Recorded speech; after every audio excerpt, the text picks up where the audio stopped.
So we're beginning a new series today called Unlikely Heroes.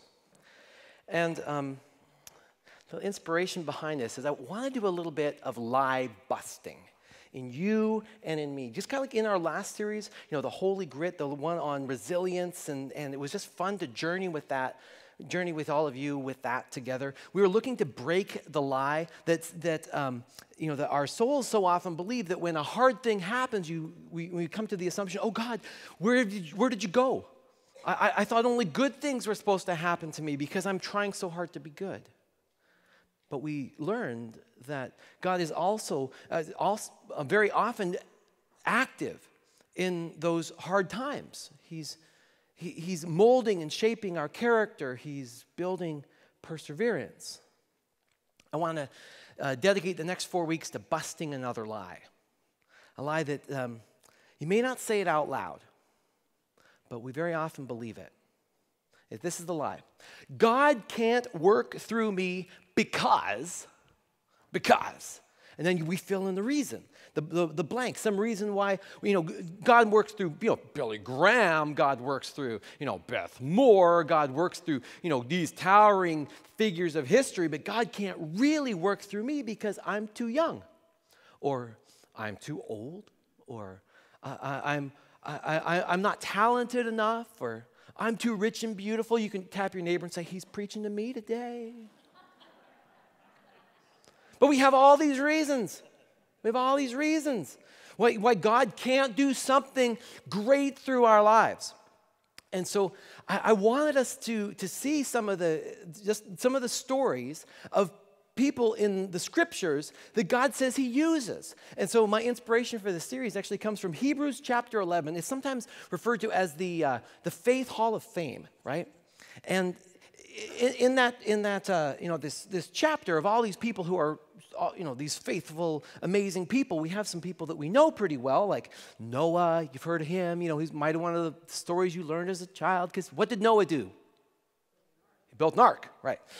Or people like Abraham. You know what Abraham? Father Abraham had many sons. Okay, no, maybe not. Maybe I grew up in the Sunday school era before you. But Abraham was the father of the nation of Israel. Or Moses. What did Moses do? Parted the Red Sea, helped to lead the Israelites to freedom. We know about these guys, and we've heard some of their stories. That's great. But there's some stories of some less known heroes. And so I want us to focus on, in this case, verses 31 through 34 over these next 4 weeks, because we're going to tell the stories of at least 3 of these characters, stories that you probably haven't heard, or maybe one of them you've heard something about, but they don't frequently come up. So, it says, by faith, verse 31, because it's a chapter all about faith and how we're saved by grace through faith that God gives. But through faith, the prostitute Rahab, we're going to tell her story in 3 weeks. Because she welcomed the spies, was not killed with those who were disobedient. Do you think of Rahab as this towering figure of faith? Probably not. But that's because you don't see through God's eyes. And I don't often see through God's eyes. Right? Okay. Or verse 32, what more then shall I say? I don't have time. Well, we do now. We have time to tell about Gideon and Barak and Samson and Jephthah. He's the one we're going to tell the story of today. About David and Samuel and the prophets who, through faith, conquered kingdoms, administered justice, and gained what was promised. Weakness was turned into strength, who shut the mouths of lions, quenched the fury of the flames, and escaped the edge of the sword, whose weakness was turned to strength, and who became powerful in battle and routed foreign armies. Well, today I want us to spend some time with the third character highlighted. So we're going to tell Jephthah's story today. Next week, Samson's story, and the week after that, Rahab's story, and the week after that, we're going to tell your story. Because there'll be an opportunity, again, for you as a congregation to share. So we'd be thinking about, somebody God used is. And I want you to share stories of people that God has used in your life to make a difference. Or maybe even how you are discovering God is using you to make a difference. Okay? So that's the overview of the next 4 weeks. You with me? Okay, so we're going to tell Jephthah's story today. Who here has done a devotional on Jephthah? Me neither. Me neither. He's a quirky little dude. He's, well, I said that flippantly. His story is actually kind of chilling. And it's amazing that he shows up later in the Bible as this towering hero of faith. But I think as we wrestle with some of his story, we're going to discover that the reason why people turn up as heroes of faith isn't just because of their track record. It's not just because of how they lived and what they did. It's because of something much deeper. Okay, so let me give you a little bit of background because we're going to be in the book of Judges. So if you have your Bibles open, keep me honest. We're going to be in Judges chapter 10, chapter 10, chapter 11, and chapter 12. We'll highlight a few of those verses on the screen, but you go ahead and read on your own. Because by the time we pick up the story in Judges 10, this is where the Israelite nation they have now conquered the land. So through leaders like Joshua, Joshua in the Battle of Jericho, that famous story, things like that, they now are occupying the land that God had promised to Abram. They're there, and they've been there for about 300 years. Now, there's been some skirmishes on the borders and things like that because of all the nations that didn't like being conquered and all the people that remained in the land that were supposed to be conquered and weren't. So there's ongoing problems. But the nation as a whole, and especially the region that we're going to be talking about, the region of Gilead, they had settled. They had settled. It's nice to settle. But there's a danger in settling. Summertime is comfy. It's good. I hope you get a great vacation. I hope you relax. I hope you get some hammock time. It's good. Sabbath is a gift. But as we settle, sometimes we also let our guard down. And that's what the nation's been doing now, because they've had relative peace for a fair amount of time. They started to take the peace that they were enjoying for granted. Now, when you're in an epic battle and you clearly know the enemy, you're like, okay, I got to stand firm against the enemy. But in peacetime, we settle. We settle. And there's a vulnerability there. And so we pick up the story, Judges chapter 10, verses 6 through 8. Okay? Again, the Israelites did evil in the eyes of the Lord. They served the Baals and the Ashtoreths and the gods of Aram, the gods of Sidon, the gods of Moab, the gods of the Ammonites, and the gods of the Philistines. And because the Israelites forsook the Lord and no longer served him, he became angry with them. He sold them into the hands of the Philistines and the Ammonites, who that year shattered and crushed them. So the Israelites have had peace for some time, but they've gotten lax in their faith. And so God uses some of these opposing armies to get their attention. And so as we jump up to verse 18, the Ammonites have been attacking some of the Israelite outposts.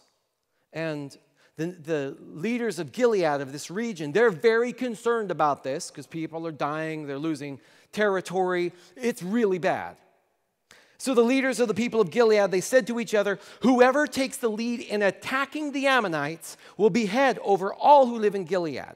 So whoever's going to lead this army, they're going to be our leader. They're going to be our prince. They're going to be our prime minister, our president, our king, or whatever. Not a king necessarily, but they're going to be our leader. Now, you might be wondering, so why is God so uptight about all these other religions? The Philistines and the Ammonites, and what's wrong with all these people? Can't we all just get along? This land is your land. This land is my land. Come on. Get along. But God is not just jealous that other gods are being worshipped, though he is. And he's upset because the people are turning from the true God to false gods. Kind of like, if a baker has spent all this time making this amazing cake, all these pastries, all these things for people to enjoy, and they go and the people turn to the Fisher-Price plastic ones. They're just gnawing on that. Like, leaving the fake cake. Can you imagine that? But that's what they're doing. They're turning from the true God to false gods. But the other problem in there is a moral one. Because there's a practice of the Canaanite gods, of the gods of the Philistines, of the gods of the Ammonites. There's a practice that is extremely troubling, and this issue is going to come up in just a few minutes in the story again. One of the ways that they would worship that god is they would sacrifice their babies to it. Right? Let's all agree that that's bad. So in order to gain success, in order to gain a military victory, in order to gain a great harvest, in order to gain financial strength, they would be willing to give up one of their own children and give it to a god. Now, before we just wag our finger, oh my goodness, those people in the olden days, they were so ignorant. No, I can't believe it. Let's just be real careful that we don't wag our fingers too much. How often have you known where somebody has sacrificed their family for their career? Where you give up a child in the name of success, or we give up a child because they're inconvenient. And though I am so grateful that the rates of this have been steadily dropping, we need to come to terms with, like, even in our own nation, about 650,000 infants die from abortion every year. Now, I realize there's a lot of different reasons, so you go ahead and you can send your concerned emails to me. That's okay. I understand that. But there are times where the reason behind that is this child was just plain inconvenient, and this child stands in the way of my success. So let's not wag our fingers too much at these ancient people. Oh my goodness, how could you possibly do that? We face the very same pressures ourselves. And sometimes we make the very same choices. So people are very concerned. The nation is under attack because the nation has forsaken its values. The nation has forsaken its God. And God is using the enemy to get their attention. And God ends up raising up a very unusual person as we pick up Judges chapter 11, verses 1 through 3.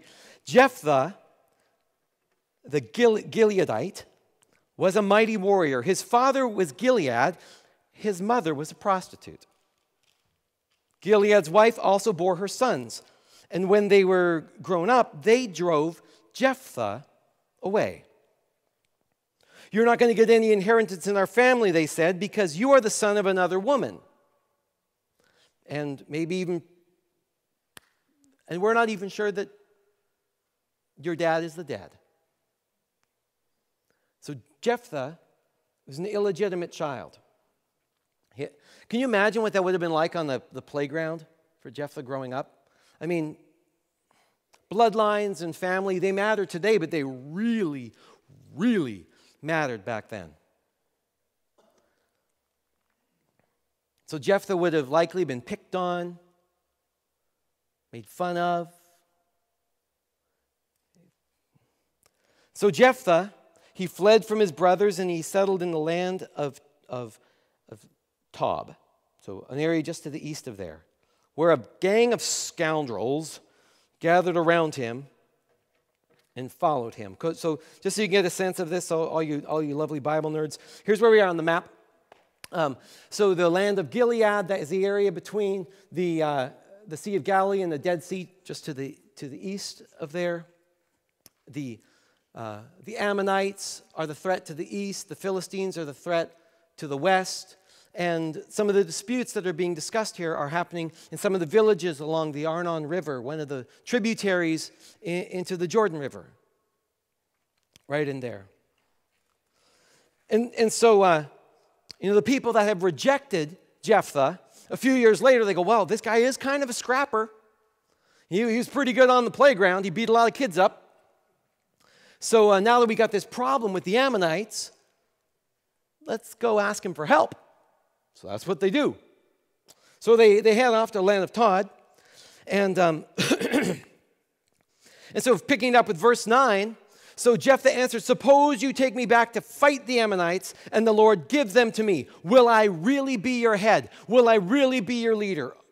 Oh, isn't it convenient that you're coming to see me now? After you've rejected me, after you've made fun of me all these years, now that you need me, you come to find me. But they assure him, yep, if you do this for us, if you put a whooping on the Ammonites, you help us do that, you will be the leader. You're going to go from a man who had no status to a man that has high status. So Jephthah, he says, okay, and in the verses that follow, he starts to negotiate with the Ammonites, and it doesn't go well. They're not listening. They don't want to make peace. They continue to attack, and the scriptures say, and so the Spirit of God comes on Jephthah, and he heads out to fight them. And as he is all fired up by God, he's going out there leading a gang of people to put a whooping on the Ammonites. He does something that will mark his life. He makes a vow. He makes a vow. He makes a promise. So verse 30, we're going to pick it up there. So, and Jephthah made a vow to the Lord. You ever made a deal with God? Lord, if you get me out of this, I will, and you start filling in the blank, start making deals. I'll become a missionary. I'll go to church like 4 times in a row. Whatever it is. I'll get the word Jesus tattooed across my chest. We make deals with God. Jephthah started making a deal with God, made a vow to the Lord, if you give the Ammonites into my hands, whatever comes out of the door of my house to meet me when I return in triumph from the Ammonites will be the Lord's, and I will sacrifice it as a burnt offering. So whatever I see when I come home from my great victory, I will give it to you. Now, I'm imagining that he was thinking about like a goat. Oh, the goat comes out. Okay, Bessie's going off to church. Bessie's going to get sacrificed. That's great. Who here is a cat person? Because I'm about to offend you. All right. Okay, a cat person, this cat, Fluffy comes out. Fluffy's already ripped up the couch, Oh, Fluffy comes out to meet me. We'll just pack up Fluffy and take him off to the temple. I'm so sorry, but I just got to fulfill my vow. Bye-bye, Fluffy. Bye-bye, Fluffy. Wouldn't that be, that'd be very convenient. I realize, okay, anyways. He was probably thinking about a sacrifice like that. Probably. And then something just chilling, something horrible happened. He comes back from this great victory. And when Jephthah returned to his home in Mizpah, who should come out to meet him but his daughter? Dancing to the sound of timbrels. She was an only child. Except for her, he had neither son nor daughter. When he saw her, he tore his clothes and cried, "Oh no, my daughter! You have brought me down, and I am devastated. I have made a vow to the Lord that I cannot break."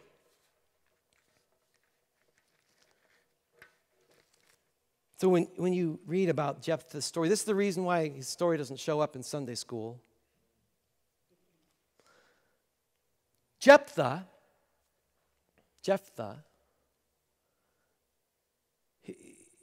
he makes an impulsive, desperate vow. He hasn't thought it through.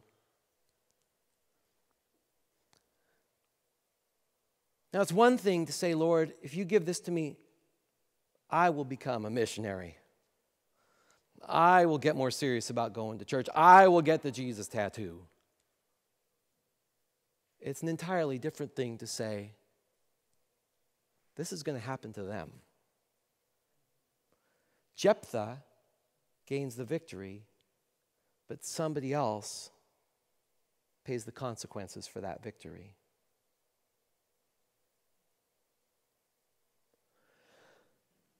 Now, that's the tension of the story. Now, I should point out that the vow that he's made, this wasn't because God asked him to make a deal with him. This was just Jephthah being impulsive.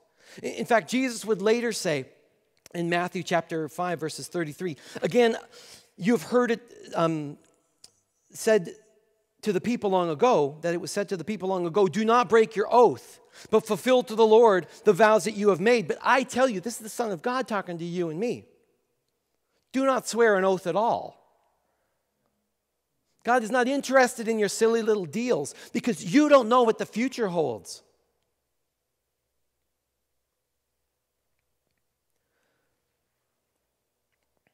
And so Jephthah finds himself in an impossible situation. As we continue with the story, the daughter, I wish we knew her name.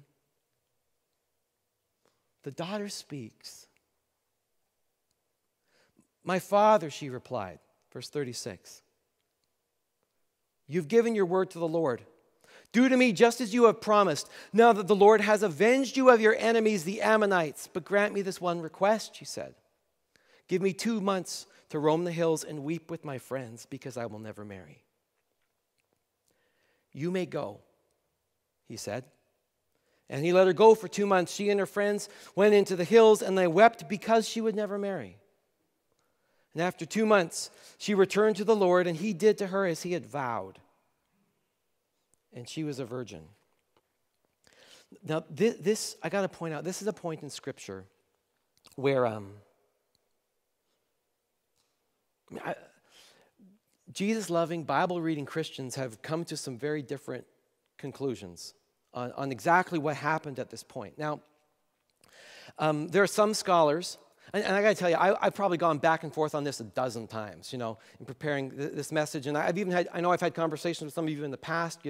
One of our study groups has been going through Judges, and if my answer today is different than the one I gave then, scholars just go back and forth on this one.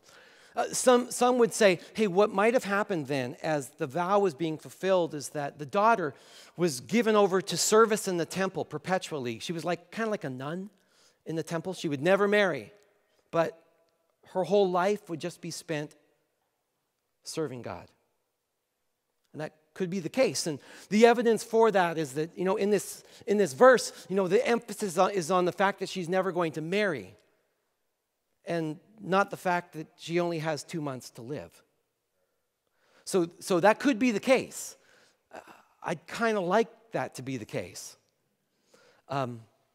Those on the other side of things would say, hey, maybe you're actually trying to backpedal on this story because you just don't want to think about what it would be like if it actually happened in the plainest reading, which is that this daughter was sacrificed, like a human sacrifice to God. And the evidence on that side is that because of her illegitimate upbringing, she probably wouldn't have even been qualified to serve in the temple. There's strong arguments both ways. There's Jesus-loving, Bible-reading Christians that see things both ways. I know which side I'd prefer. But either way, we're just left with the consequences of this crazy vow. Jephthah gets all the glory. Jephthah gets the victory. Jephthah gets the status. And somebody else pays the price. Whether that makes Jephthah a bad dad who makes a commitment of his daughter that's going to change every day for the rest of her life, deny her the privilege of family, deny her the privilege of children, that's a bad dad. Or maybe Jephthah is like just unthinkably wicked. Like, come on, people, this is not right. This is never right. They would say that Jephthah has been so influenced by the culture around him that he is actually given in to the very values and standards of the enemy. He has been so marinated in the values of these false gods that he would actually think this was okay. Actually think that this was all right. I mean, this is horrible. This is scandalous. This is wicked. This is the pastor involved in human trafficking to make ends meet for his family. This is the deacon board selling crack cocaine to children to raise money for missions. This is so screwed up. This is so wrong.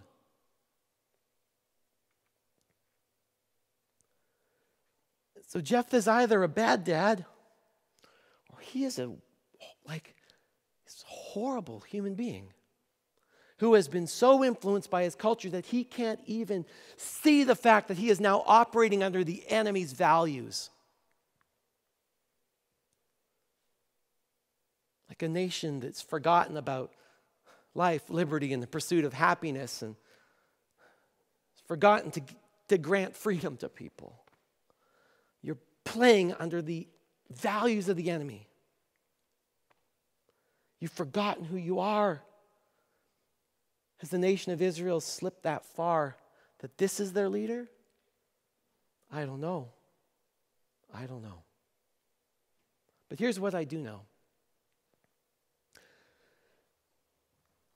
Jephthah's victory, Jephthah's status was paid for by another. Does that sound at all familiar? Now, one of the things we talk about here is that the key to the Old Testament, to understanding all these weird little stories, is remembering that all of these stories, they point to Jesus. Jesus is the ultimate hero of the Bible. Everyone else is, whatever they are a much lesser hero. This is not a morality tale. This is the tale that reminds us of our utter desperation, our absolute need for grace. Jephthah's victory, Jephthah's status was secured by the sacrifice of another. Jephthah was an illegitimate person who would have no societal status. Jephthah was rejected by his own people. Jephthah was impulsive. He was foolish. And yet, as God looks at Jephthah, and as God looks at you and me, somehow, God sees differently. There's a reason why Jephthah could be recorded on some level as a person of faith. It's because just like, I believe that the story of Jephthah's daughter is a foreshadowing. You probably picked up on that already. It's a picture in the Old Testament of something that would happen at that point about 1,500 years from then. That for us happened 2,000 years ago. Somebody else paid the price for your victory. Somebody else paid the price for your freedom. Somebody that we often neglect. We don't always tell the whole story. We don't always give him credit. He's often in the background. But he's the reason. He's the reason why. When you and I stand before God, and even as God looks at you today, what God sees is God sees your victories. God sees your strengths. God sees your positive attributes. Because there is someone who has paid the penalty for your sin and mine.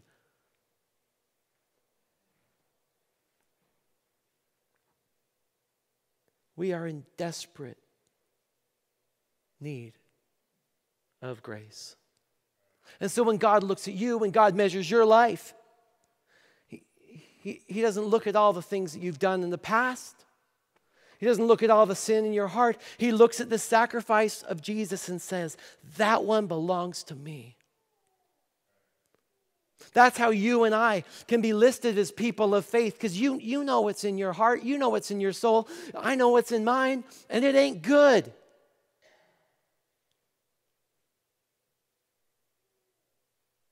God looks at you and me through the lens of the sacrifice of Jesus.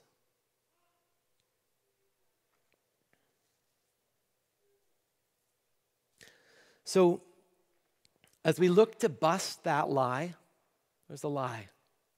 And all the reasons why God can't use you, I'm going to introduce a little phrase as we look at all of these characters over the next 3 weeks. A little phrase. If God can use Jephthah, and let's be honest, this guy is a train wreck. He may have been a leader, but he was a horrible leader, at least in his home life, right? Somewhere between bad and just unimaginably wicked. God can use Jephthah. God can use me. Allow that to sink in for just a moment, friends. Allow the horror of Jephthah's story to sink in, and allow the majesty of God's grace for him and for you and for me and for us. Would you take just a moment and allow that to sink in? That the sacrifice of Christ would mean that much for you, for me, for us. That's what it means. That's what grace looks like in its rawest, most horrific example of a God who loves you so much that through Jesus, he sees you as nothing but beautiful, nothing but righteous, nothing but holy, because we have received as a gift the righteousness of Christ. Can somebody say an amen with me on that? Amen. Like, that is a big deal. That is a big deal. That is a big deal. And I'd like us to take just a moment to process this. Dagan, would you play just a bit of music in the background? You already missed your cue on that one. But because you're probably into the message, right? I love that. But just to take a moment to process this. Because some of us, I'm a little ticked at the scriptures that for some reason they didn't record Jephthah's daughter's name. I wish we knew her name. Because she's the example of faith in this story. And she's the reason why Jephthah gets it so good.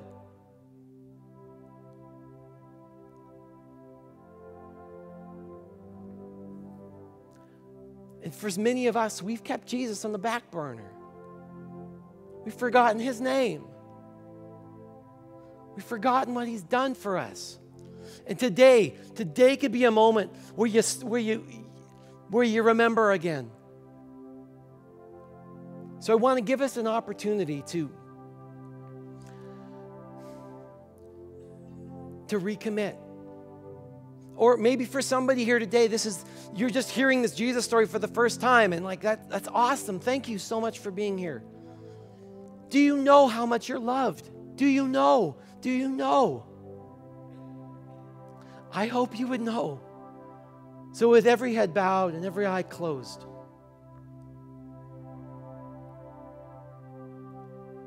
if it's been a while since you've given your heart to the Lord, if he's been on the back burner in your life, if he's been the unnamed, unnoticed hero, I want to give you an opportunity to notice him and say yes to him. So if you're wanting to recommit your life to Christ, can we just make eye contact just for a moment?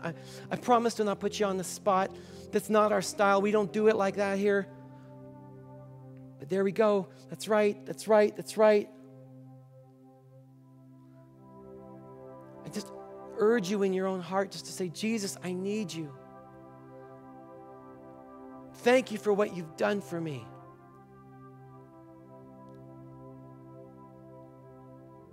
Thank you for forgiveness.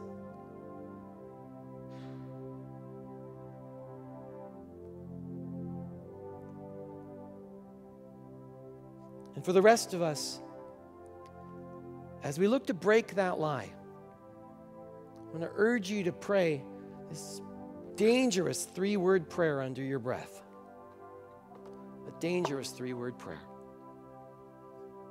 Just to pray to God, I am available. Now, if you're praying that prayer does come with some, because the liability is that God might actually answer it. So if you pray it, I urge you to keep your eyes open this week and just see how God answers it. Because you might have bought into that lie thinking that God can't actually use you. But He can. If He can use Jephthah, He can use you. I promise you've done better. So maybe just under your breath right now, just between you and the Lord. Lord, I am